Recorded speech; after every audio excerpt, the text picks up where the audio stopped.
think you did back it. Darn it! I thought this was such an easy no. Yes, I backed it. Why? What kind of irrational person gets rid of Kingdom Builder, keeps the better game, and then is like, ooh, shiny, let me go ahead and buy the old game? Okay, fine. That's yeah, it's not an unfair point. Hey, I'm Alex Radcliffe from Board Hand Co. Hi, I'm Rena. And today we're going over the games we backed in May. Every single time. In May. The games we backed in May. We're going to be going over the games we backed in May specifically, and I say this every single time, specifically the games, the campaigns that had an end date in May. So if it's an ongoing campaign that's currently active and you know I love it and you're like, Alex, you forgot about that one. Well, I might have forgotten about it, but it's not relevant until June. Basically, we're looking at all the campaigns that I backed, or more specifically, all the campaigns I was interested in backing in May, and then figuring out which ones I caved and pulled the trigger, and which ones I had some small measure of self-control. How many did you back? We have 22 campaigns in May. 22 That's campaigns. not the answer to my question. 22 games that I was interested in backing and debated backing in some way, shape, or form. These are not all the campaigns. These are the ones that I was interested in backing. All the campaigns would have been like 60 campaigns. 22 is already plenty enough. But from those, guess how many I backed? 12. 9. You're gonna die. I'm gonna die. For Gontex, she has the voice thing that I had a few days It's ago. pollen. It's just the pollen. Just the pollen. It gets worse when I go outside. I just don't go outside. It's lupus. It is not lupus. Anyways, let's go ahead and dive into this. Timestamps is always down below. We're going to go through these and see what we backed. And I am betting that this month there's one that she makes me back. I think. We'll see. I didn't back it, but I'm betting she makes me.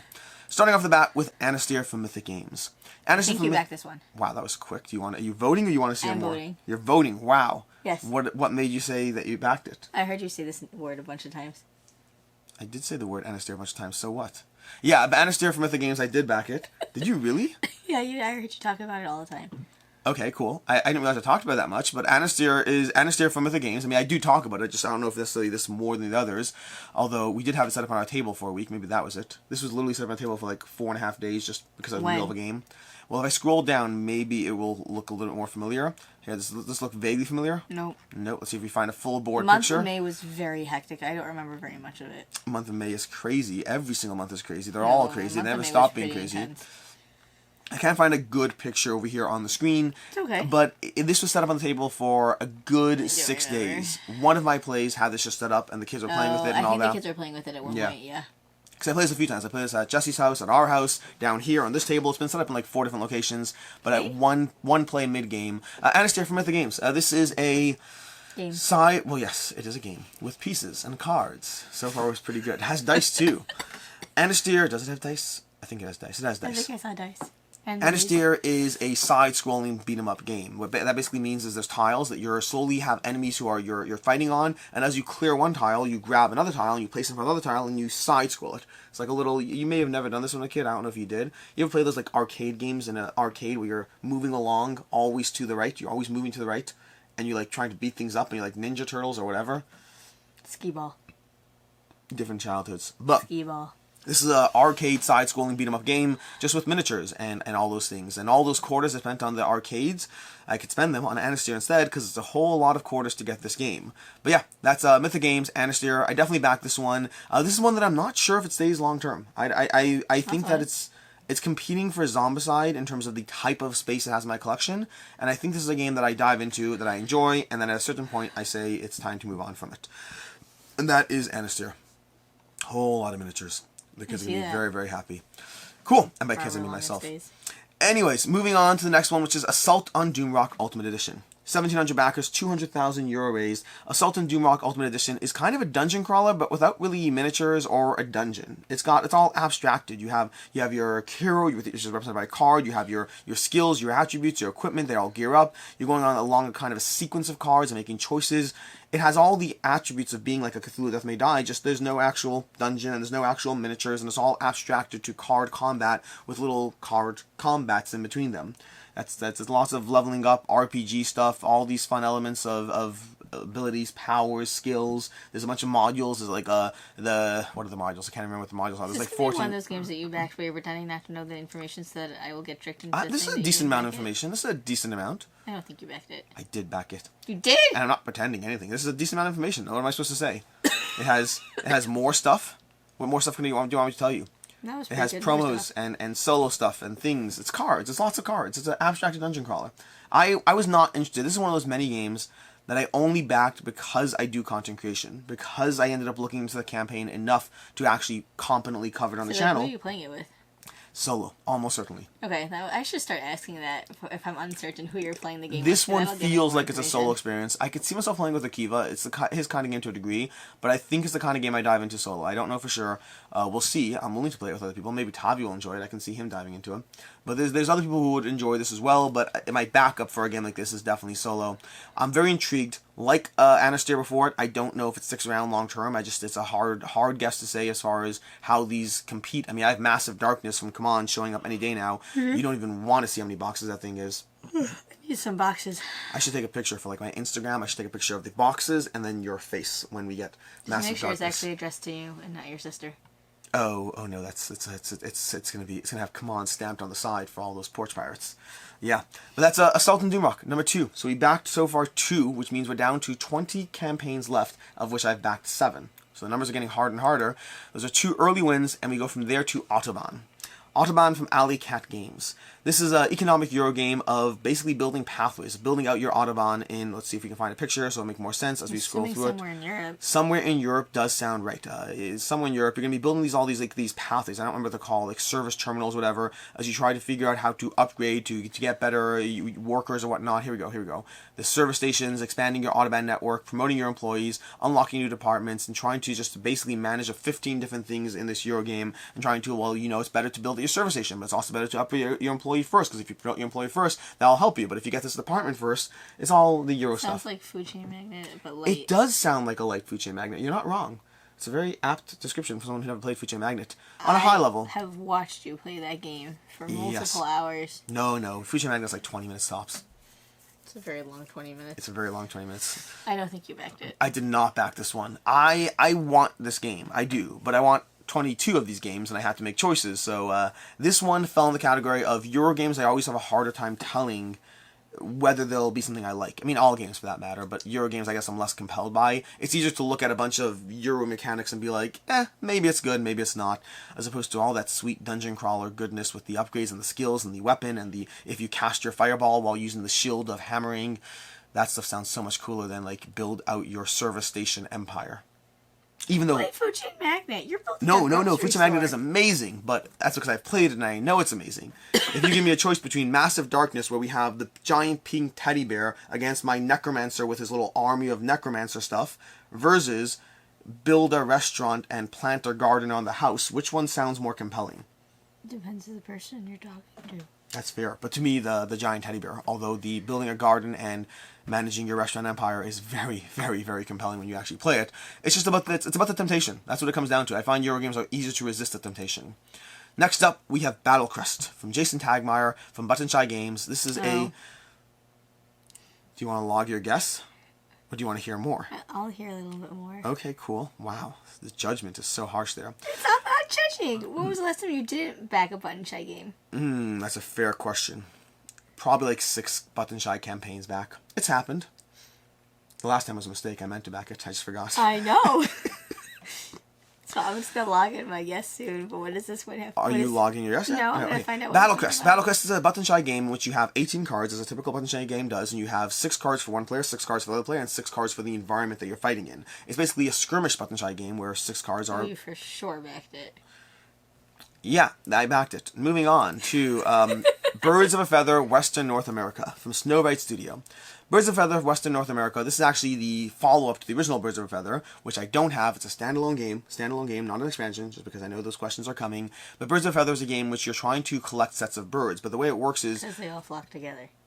They all, like birds of a feather, flock together. That's what it is. Birds of a Feather involves you playing your cards and being mindful of the fact that when you play your cards, depending on who plays the cards, 2 different zones will have, the more people at a zone, the less you get. I don't remember the exact mechanics of it, but effectively I'm trying to be mindful of the fact that I know you're going for these cards, so you're likely to play that type of environment, but if you play that environment and I go at the same time, we'll both get less. I'm trying to avoid your environment. Meanwhile, there's these hawks or whatever that can scare away all the prior birds. You're trying to get these sightings of birds while being mindful of the prior round of birds and the current round of birds at the same time. It's mostly a game that comes down to reading your opponent and what? You did not back this game. I didn't back this game. Why not? It actually sounds like a fun little puzzle. That's the puzzle. No. I was interested in this game. I was interested in Clearly the it's original here. Birds of a Feather. The original Birds of a Feather was on Kickstarter. I was also interested in, and I also was like, I want it, but I can pass. And this time around again, I was like, I want it, but I can pass. I like the concept of the puzzle of reading your opponent and reacting accordingly, of playing cards based on what you think your opponents are going to do, based on what you think they need, and how the current tableau of birds on the table affects that puzzle. I like the concept. I don't know why I haven't pulled the trigger on this twice now. But I haven't pulled the trigger on this twice now, so it is what it is. And This wasn't the one that you were hoping that I would tell you to back, was it? I refuse to comment on that until the video's over, or we'll give you information. Okay, fine. Okay. Next, we have Castles by the Sea. Castles by the Sea is a magical sandcastle building game. What? Nothing. I like sandcastles. Castles by the Sea is a magical sandcastle game in which you're basically building out. Let me see if I can scroll. This internet thing is scrolling very slowly. You're building out these castle placements over here. So you have these little tiles you're placing down. You have the various people you're placing on the castle. So they each have their own little ability. And you're trying to kind of have a little degree of area control, but more abstracted area control. And then there's different like modules as well and expansions. So it's like the waves are coming in, and you're trying to build the towers up against the waves as they all. Cute. And then they have upgraded workers. So you're constantly trying to figure out the balance of placing buildings versus placing workers and all their abilities as you go through this, trying to get the main areas or whatnot, trying to score as efficiently as possible in this game. So cute. That's basically, there's some more stuff. I think you backed it, but I'm not sure. Are you guessing or not guessing? I'm going to say you backed it. I did not back this one. Aww. I did not back this one. I'm sad. It's so cute looking. Oh, that's a shame. Anyways, moving on. Am I sliding this to the end? No. No? Well, that's awkward. Anyways, this is the one that I pegged you as having. How much is it? Oh, it's like $45. Oh, then you can. And up to you. I was interested in the game. It was compelling. I initially hit back, and I was like, you know what? I am fine not backing this game. But if you make me back it, I'm fine backing the game. It's a very cute game. Let me see what else you have lined up. Okay, cool. DC Deck Building Game 10th Anniversary Edition from Cryptosaic Entertainment. I'm not playing it if you backed it. Wow, wow. You really, the movies have ruined you. Yes, they have. DC is a thing unto itself without the movies. The movies of DC, the DC multiverse is not the DC universe. No. You don't like Batman? Our child loves Batman. And our other child is terrified of him. Wow. Wow, the harshness. Did you back it? Are you asking or are you telling? No, I'm saying, I'm assuming you did not back it. I did not back it. Haha. But, a fun fact about this one, I actually went ahead. This is DC Deck Building 10th Anniversary Edition. 10th Anniversary meaning it is the 10th anniversary. This is the 10 years of DC goodness. You can get a whole ton of stuff for this game. It's a basic deck building game. We've actually played a long time ago a Lord of the Rings deck building game. Yeah, so there's a line of cards, and you're just trying to beat the boss at the end. It's not really cooperative. Yeah. This is from the same company, and they've expanded that game system to 5 other games with different IPs, DC being one of them. So this is basically just that game, just with DC instead of Lord of the Rings. That's okay. Yeah, it is okay. And I got my hands on the game because I was like, let me see if I want to go ahead and dive into this because hundreds of dollars. And I played it with Tavi, and Tavi liked it a lot. And so we're keeping the base game, and we're not spending $300 on all the other content. I'm very proud of you. Yeah, Good job. I liked it, but I'm only going to play it when he wants to. And his interest level in games is he wants to play everything in this basement, so we don't need $300 of the same game. He's happy to play any game. Yeah, he pretty much is. But yeah, that's DC Deck Building. Was interested in it to the point that I already got, I got the base game to try it out. I actually got the base game and an expansion. We're keeping the base game and we're getting rid of the expansion because we really just don't need that much content for the game. But that's DC Deck Building, and your buzz against DC is something we have to talk about some other time.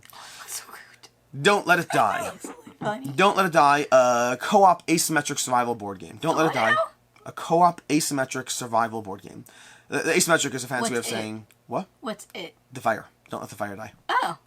You have fire, you have 14 rounds, you have to make sure the fire does not go out for 14 rounds, you have to kind of survive across those 14 rounds. The asymmetric part is you have a bunch of characters all with their own unique abilities and the way they can, modulate or survive, help you survive all that. And it's co-op and or solo mode in the sense that you're basically just trying to survive. Hilarious. Yeah, it's all about not letting... I did not back it. Why didn't you back this one? I didn't back this one. It looks like the Croods. It does look like the Croods. The kids would love this game.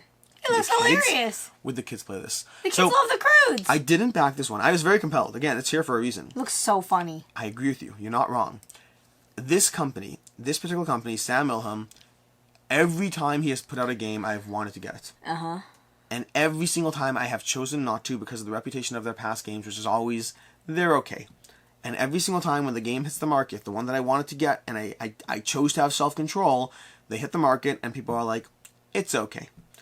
And so I want this game. Every part of me wants this game. The same way. Adorable. I'm not disagreeing with you. If you tell me to back it, I will back it. No, it can wait. All I'm saying is every single time I've wanted the game, I wanted the Get to the Chopper or something like that. Get to the Chopper was one. There's a solo survival game, helicopters. I wanted I can't remember the name of it. They're like the past 3 or 4 games he's had. I've wanted them. They always look cute. They always look adorable. They always look compelling, and they always hit the market with a giant, it's okay. It looks really cute. I don't disagree with you. Listen, if it's good, if it gets good ratings in the second-hand market, I will pick this one up. Okay. I will happily get it. I want this game. I just don't believe it's a great game. Okay. That's my problem with it. That's fine. Anyways, moving on to Escape from Stalingrad Z. Cue the question, who do you think you're playing with this? I'm not playing with you. It's got zombies. And Escape from zombies? Escape from Stalingrad Z. The Z is for zombie. Oh. Yeah. You basically, that's a skull face over there. Where? This soldier over here got a skull face right there. Right about there. Oh. Yeah. I totally missed that. Nope, that's a real skull face right there. Real skull face. Escape from Stalingrad Z is a game of... I have a hole in this shirt. Good to know. Anyways, right over here. I can fix that. Yeah, I know, it's easily fixable. I just didn't realize. Anyways, Escape from Stalingrad Z, the things you find out in these videos. Escape from Stalingrad Z is a game of... Zombies. Well, zombies. Solo and or co-op. 1 to 2 players, 1 to 3 players looks like. You have so many zombie games already. Do you really need another one? Did I back it? No. I didn't pack it. I have so many zombie games already. Do I really need another one? Is what my thoughts process on this one is. I like this game. I actually saw this game at Gamma set up. Game really Manufacturers cool. Association. It has a whole bunch of... So many zombie games. Well, Zombicide's a whole different genre. This is much more tactical. This is almost more Gloomhaven in terms of what it's doing. Don't look at me like that. Don't look at me like that. Anyways. I didn't say anything. Anyways, she doesn't love Gloomhaven. Even though the first time we played Gloomhaven, she's like, this is a great game. And then a year later, she's like, I hate that game. I never want to play that game. And I'm like, I don't know what's going on here. Anyways, Escape from Stalingrad Z, it looked compelling. It did. It's just, I didn't see... I wanted the game, but I also didn't see a strong reason as to why this one is doing something that Gloomhaven isn't, that Zombicide isn't, that Massive Darkness won't, that any of my other dungeon crawler games are doing already. In the case of, what was the one earlier from today? What was it called? Assault on Doomrock, the other dungeon crawler. That was different in the sense that it was a bunch of cards. The whole system is very different. Right. This one, I just didn't see a strong reason as to why this. It looked good, but many games look good, and I'm running out of time to play all of them. So. And shelf space. No, shelf space has been cleared up. Did you see the whole section of floor? I said shelf space, and you replied with What? floor. That's because the shelf has been... You replied with floor. The floor is not considered shelf Those space. boxes are going out. Which boxes? Those 7 boxes on that floor. This shelf is slowly clearing up. I'm running giveaways left, right, and center to try to get rid of games. I see one empty square. I can make it more if I was being efficient with the shelf space over there. I could easily make 7 squares right there. No. 7 squares. I'll bet you dollars to donuts when this video's done. Give me 3 minutes and I will make 7 squares. You're not going to be able to do it in 3 minutes. 3 minutes. No. We'll set a timer. No. You'll sit here and watch. We'll leave the camera running and I'll go ahead and make 7 squares. This is going to be really fun. Cool. 3 minutes and this video's done. We're going to go ahead and do it. Okay. Anyways, yeah, I didn't get Escape from Stalingrad Z. Moving on to Explorers from the Woodlands. Explorers from the Woodlands, of the Woodlands. Apparently there's 7 games she wants to get. They're so cute! Explorers of the Woodlands is a game from the Wood Studio. This one over here, 2,500 backers, and this one is a game of 2 phases. You're upgrading and leveling up your characters as you go through it, and you're slowly building out the woodlands. You're placing down tiles and building out the scenarios you're encountering, and then eventually fighting all the stuff in there as you level up your character. So it's kind of 2 phases, a little bit of a slow encounter, slow fighting, building up your character, and then a little bit of a beat them all up. No. No. Wow, the cuteness went out the window quickly. It's still cute, you just didn't back it. I did not back it, but so I didn't back this one. I believe the publisher sent me a copy, but I'm 99% certain I would not have backed this one. It looked good, but also it didn't look like I need to have this game. I think the publisher sent me a copy. They mentioned they reached out to me before the campaign. They're like, we'd love to send you a copy when it comes out. I was like, I'd love to get one, but even if they weren't, just for transparency's sake, I don't think I would back it. I am interested in it, but I think I would have strong. I'll play it. It's just I'll try. It's very cute. I'm happy to try it when it shows up. This one. Yep. All right, what's next? Next up, we have Fliptown. Fliptown. What does that mean? It's a flippin' right. It's a flip and right game for 1 to 4 players. Strategic flip and right game. Did we play this? We did not play this. We just play a game with. What do we just play? I don't know. You do way more specific. I know. What have we played? We played a prototype last night. We did play it. Yes, we did. First and flight. First and flight. And then. What does that have to do with this? Nothing. There was another game we played recently that was the had little thingies that we put out and that were different colors. That was like a roll and write, but it wasn't actually a roll and write. Guild of Merchant Explorers. That. Yes. Yes, this is a game. I did show you this one because this initially came as a solo game, and then they expanded to 2-player mode after. This is right. So you did back this one. Yes, I did back it one. That was the fine. Well, I like roll and writes. They're like my favorite. It was a good game. It was a solid game. This one reminded me of Fleet in that genre of the cascading stuff.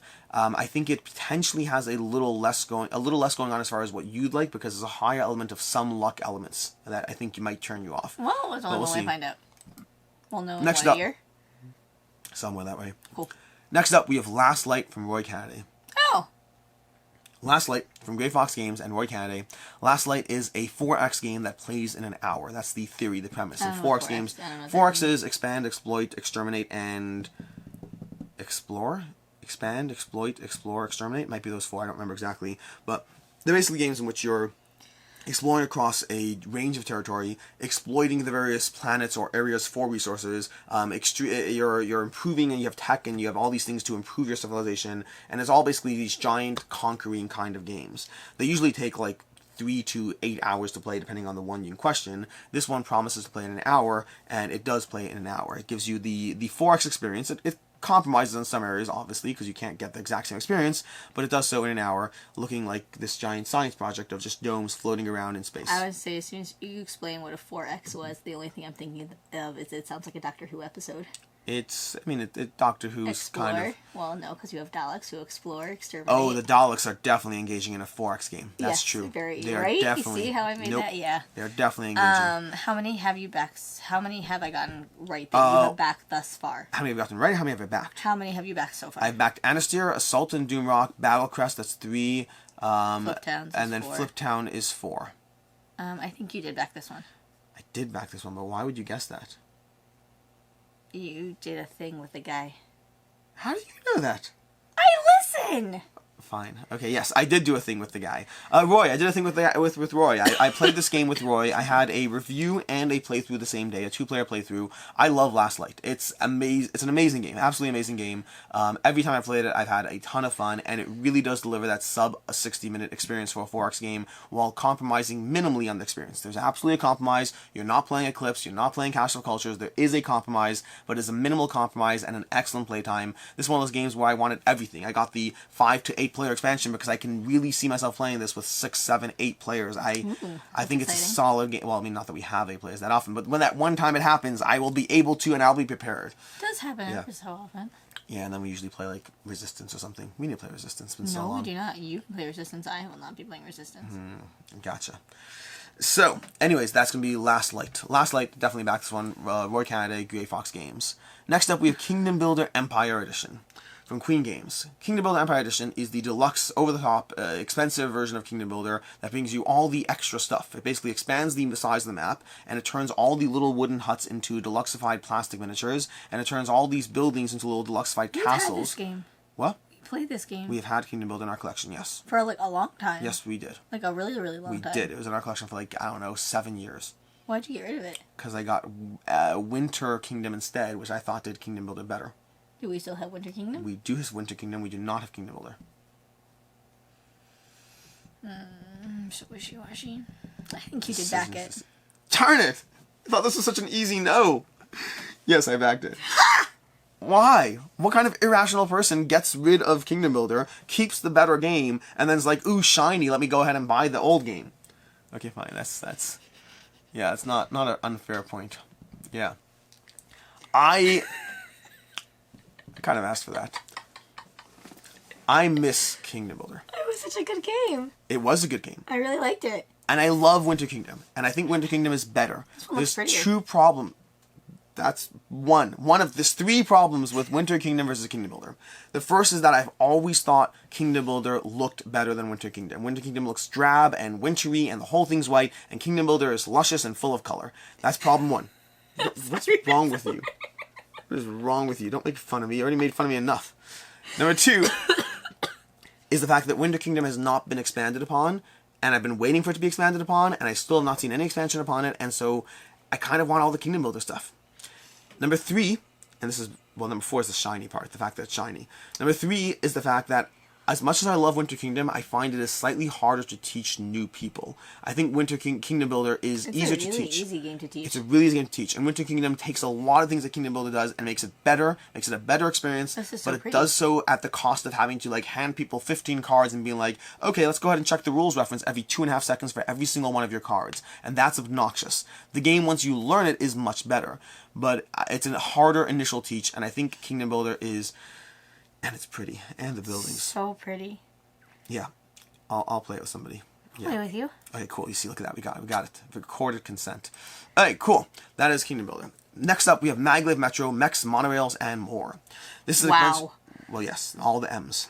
This is a bunch of expansion maps for Maglev Metro. Maglev Metro is a game from Bezier Games. We have Maglev Metro. We have Maglev Metro, yes. We have Maglev Metro. And this is a bunch of expansion maps to Maglev Metro. This is a drawing game. No, it's not a drawing game. It's not? Nope. I don't know what you're thinking of now. You're thinking of Metro X? Yeah. Yeah, that's a totally different game. Yeah. Maglev Metro is a pick up and deliver passenger game, which you pick up and deliver these robots that go into your grid and improve your train. It's a pick up and deliver passenger game. You build up your table, you build up your tableau by improving your abilities with the robots you're picking up, and this gives you 6 new maps for the experience. Different rule sets. I did not back it. You did not? In fact, not only did I not back it, this made me get rid of Maglev Metro. You're hilarious. Yeah. Fine. Anyways, you got one wrong. It's not bad. I got 3 wrong, I think, so Close far enough. this month. Basically, Maglev Metro, I was planning on getting this map pack. I was planning on getting this. And then I was thinking through the cost, and I was thinking the fact that as much as I love Maglev Metro, and I do love Maglev Metro, I included it in one of my big giveaway of games that I like, as opposed to giveawaying. You know, I have all the games leaving my collection, but I specifically did a recent giveaway on the channel where I picked games that I love. I was like, I love these games, but games have got to go and decisions have to be made, and Maglev Metro was one of the games that had to go. The point for me was when I realized that I wasn't in love with the game enough to spend another $90 in it. When I love games, I want to be irrational about them. It's $30. Oh yeah, that's for one of the. That's a box of 2. Over here we go to the $80 plus the shipping is going to be for the full map pack. I like to be irrational about the games I love. See our previous note about spending $250 on Kingdom Builder, a game I got rid of. $250? We missed that part, didn't we? We did. I'm so happy. Yeah, it's got all the expansions. It's Kingdom Builder. It's like 5 expansions. It's actually not a bad price. All things considered, not a great price either. It's Queen Games, but it's not a bad price. But Maglev Metro, I wasn't willing to spend $90 on more maps, and I was like, if I'm not willing to spend $90 on more maps, I think I'm done with the game. It's a great game. I gave it a 4 out of 5, and I stand by that rating. But it's competing against other games like Coimbra, like Lorenzo Magnifico, like I don't know, like Food Chain Magnus, competing against other games in the time frame and the space that I'd rather play it, and I just it didn't stand. It didn't last. It's a good game. I recommend it. Next up, we have Raw. Raw from 20th Century Games, an auction game of, well, auctions. You love Raw. Maybe. I'm not telling you anymore. You backed this one. Fine, I backed it. That was very quick. I do love Raw, but I'm surprised. I'm surprised how much you pick up. I am surprised. You know what we should look at?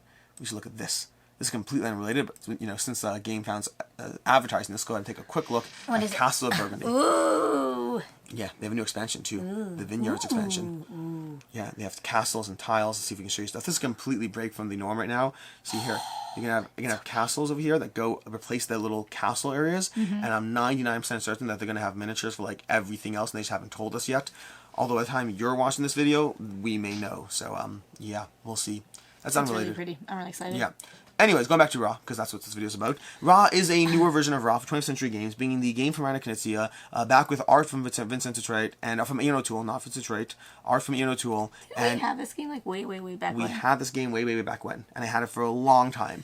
And I eventually got rid of it because it's a really good game, but it does the same thing again and again. I played it a lot. I know you did. When they had this on GameFound, I was like, I like Raw. I like Raw a lot.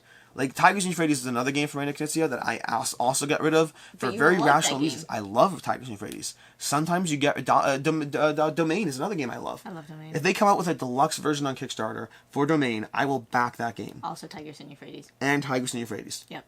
There are sometimes I get rid of a game because I have enough degree of rationality that I'm no longer playing that game. What game we should get back? What? Ticket to Ride. Why? Because the kids could play it with their friends. If they're actually willing to, I'll get them in a second. I don't care. Yeah, apparently that's happening. But some games, if I love them and I got rid of them, sometimes a deluxe version is enough for me to be like, but I loved it, and forget the reasons I got rid of it. I'm curious to see how Raw will hold up, whether it will stay around. It's a really good game, and it's stuck around for a long time because of it. It's just common sense made me get rid of it, and GameFound made me get it back. Moving on to Sleeping Gods Distant Skies.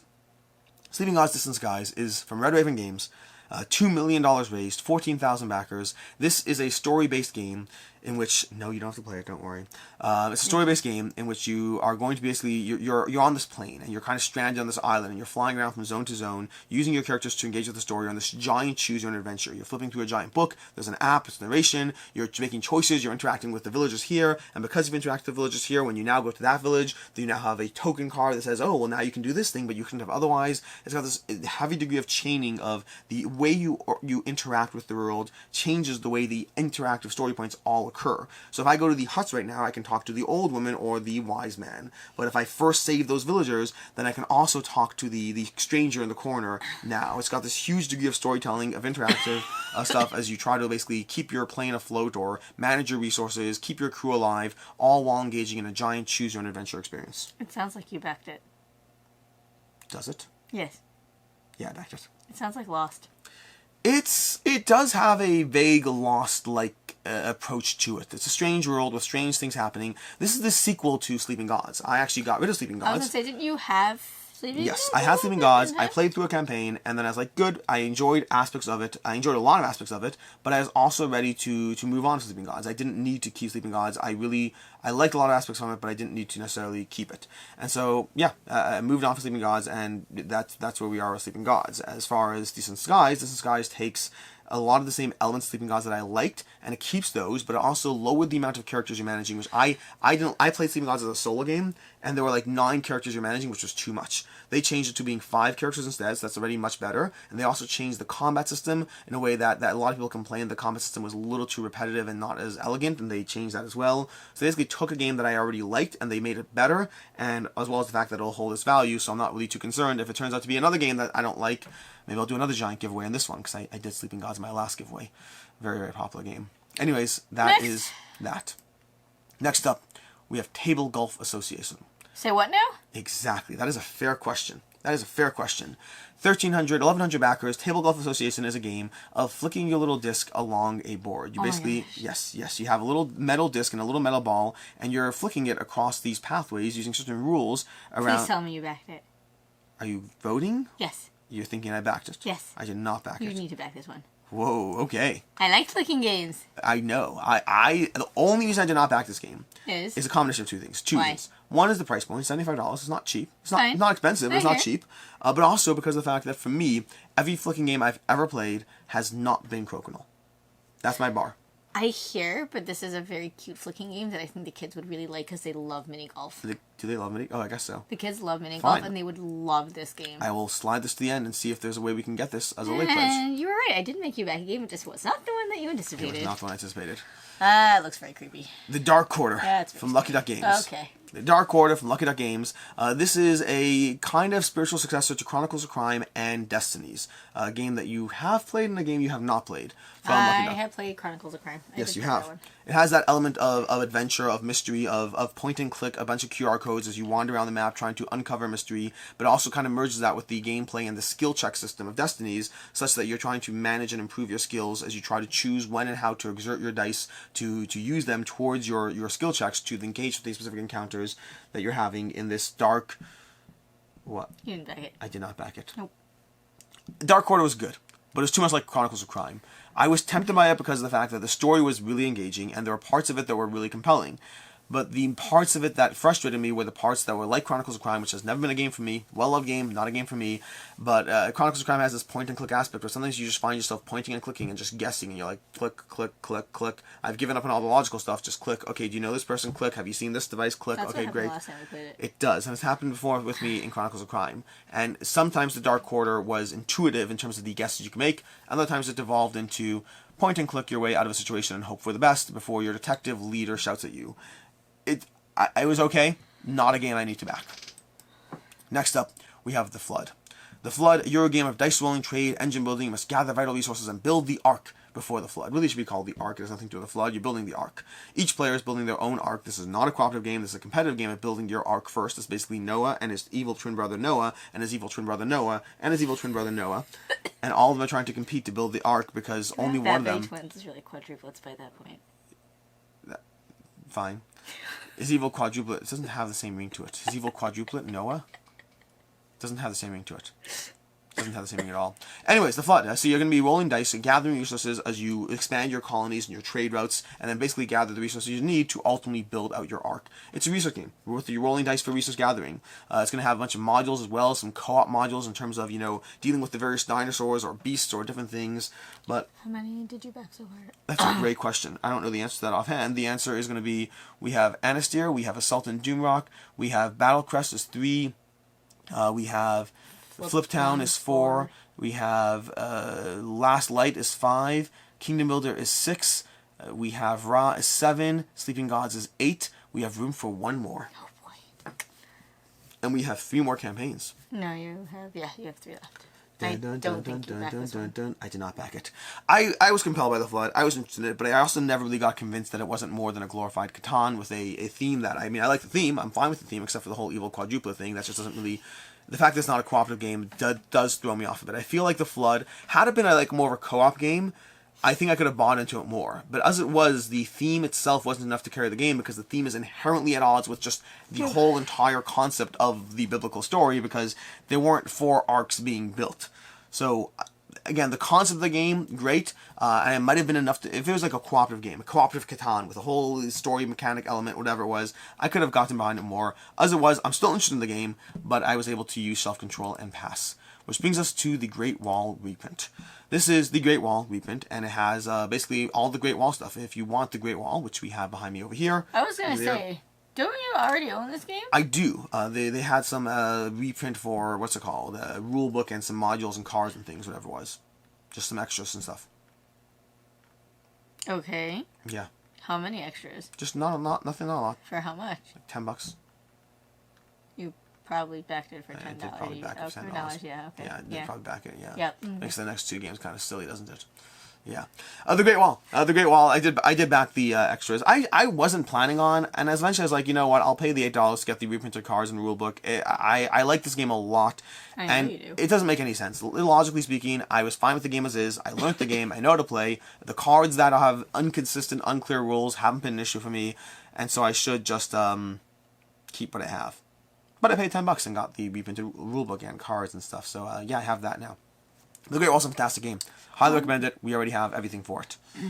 Next up, we have Tiny Epic Vikings. Did I back it? Nope. Okay, cool. Tiny Epic Vikings. Yeah, that's just a math game at this point. Tiny Epic Vikings is a really good game, happens to be. This one I really enjoyed. And I absolutely will be getting my hands on it. But at retail. This game, for Kickstarter-wise, there's no real incentive to get on Kickstarter. This is the first Tiny Epic game that I actually want in my collection. I played it. I liked it. Tiny Epic games have always... Didn't back it? No, because the Kickstarter pricing on Tiny Epic games is just not great. Okay. They're just not compelling enough. Some of it's not their fault. They're small games. There's shipping costs involved. I'm not blaming anyone. I'm just going to get it at retail instead. But Tiny Epic Vikings is the first Tiny Epic game that I played that I want to own. I have always enjoyed every Tiny Epic game I've played, but I've also enjoyed them with the mindset of, I've liked you, and I can also get rid of you. Tiny Epic Vikings, excellent game. Happy to get it eventually. Next up, we have Wayfarers of the South Tigris. Did I back this? The what? Wayfarers of the South Tigris. Did I back it? No. Yeah, great. Yeah, again, it's a math game still. Still a math game. Wayfarers of South Tigris. I did not back this one. This is from Shem Phillips from Garple Games. I wanted to get this one because this is dice placement, and I like dice placement a lot. Yes, you do. But I also have yet to like a Garple Games game, and more importantly, their Kickstarter pricing is usually okay. I can get this at retail. I plan to get my hands on this. I will absolutely get my hands on this at some point. Try it. See if this one's for me, despite the other Garple Games not being for me. But for right now, I passed on it. And with that... You have 3 minutes. That's not true. We're not done yet. If I can only back 3 games, which would I have backed? Lost Light. Last Light. Whatever, I had an L. Anastyr. And... I'm trying to remember what all the other games are called. I don't remember what else you backed. I backed Assault on Droomrock. I backed Fliptown. I backed Battlecrest. I backed Last Light, Kingdom Builder. Builder. Those are exactly the 3 I would have backed. And if I can only back one of them... Probably be Lost Light. Wow. Last Last Light. Sorry, Last Light. I mean, the name's wrong, but you got it right and completely. If I only back 3 of these games, it would be Anastyr, Last Light, and Kingdom Builder. Kingdom Builder because I have apparently an irrational degree of love for the game that I didn't realize was there until I was picking the only 3 I would have backed. If I could only pick 3, I was like, which 3 would I have knocked out? Battlecrest is a button-shy game. It's fun. I mean, sure, it's fun. Who knows? But also, button-shy games have been losses as much as they have been wins for me. Raw is a game I got rid of. I mean, I like it. I want it. But do I really need it? Fliptown's a solid roll-and-write game, a flip-and-write game. But I also have 3 or 4 others that do the same thing. It's a good game. I don't necessarily need it. Assault on Doomcrest, Assault on Doom whatever, Droomrock, that you remember. That you remember. Assault on Droomrock, it was compelling, but I also don't know if it's a game for me. And I was thinking through them all, and I was like, Anastyr, I really enjoyed. Happy to get that one. Last Light, loved that one. That was great. And Kingdom Builder, apparently I really, really want it back in my collection. Really? And then from those, Anastyr, like I said already, I think is going to go away, so it wouldn't be the only one if I picked. Kingdom Builder, I did get rid of. Last Light would have to be the one that, if I can only back one. So you nailed that completely. And with that, we're going to go ahead and call this wraps. My name is Alex Radcliffe. 3 minutes. We're going to close out and be nice and polite. My name is Alex Radcliffe of Board Game Co. I'm Rena. And apparently I have 3 minutes to go ahead. It's 41:20 seconds. We're going to go ahead and I don't have go. my phone instead of... Okay, 41 and what? Don't fall. You can just talk to the audience. About what? About whatever you want. Okay. Okay. Just talk about Hi, anything. people. Talk about you? Talk about anything, whatever you want. There's got to be something you can talk about. There are 10 more days of school left, and I am very happy. Okay. Actually, I don't know when this video is going up, so depending on when the... Less than 10 days of school. Yes, by the time you guys watch this video, it'll be way less than 10 days of school. I'm very much looking forward to summer vacation and attempting other things. I'm quite impressed with how fast he's moving. Oh, I forgot about that game. 5. Okay, this is where we're in trouble. This is going to be very amusing for me. So what we should have done is we should have panned the camera so that they could watch you frantically move all of your games around and attempt to have... You said 7? 7 shelves? 6 is the easiest. 7 is going to be the hard one. I don't know when to get 7 in. You know, you have an entire room. Like, you could move those games to someplace... Oh. I had in mind that Never was mind. this shelf specifically. Okay. Otherwise, it's cheating. Okay. That's fine. Just in my head. In my head's what counts. What is the name of that game that is, like, sort of reminds me of, like, Bridgerton type thing, where it's... Obsession? Yeah, that one. Thank you. I couldn't remember what it was. Obsession? How'd you go with Obsession instead of Downton Abbey? Bridgerton? Yeah. Because it was the nearest thing that I could think of in my head, because the newest season just came out, and it keeps popping up on my Netflix feed. Okay. Well, That's now, really it. How much time do they have left, do you know? I think it's adorable. You think I can see what time your computer says. What time did you start? 41:20. This is where does it say 41? Don't worry about it. Just, I'll get there in a second. I don't know, because that clock says 38, and this clock says 38 also, so I don't know where you saw 41, okay. So I'm very confused. Don't too much, just worry about the time situation. I'm fine. I said you should have given me something to... Oh, he figured it out. I'm very happy for him. 1, 2, 3, 4, 5, 6. I didn't figure it out. Ha! This is very amusing. I'm sorry, I shouldn't be laughing at your misfortune.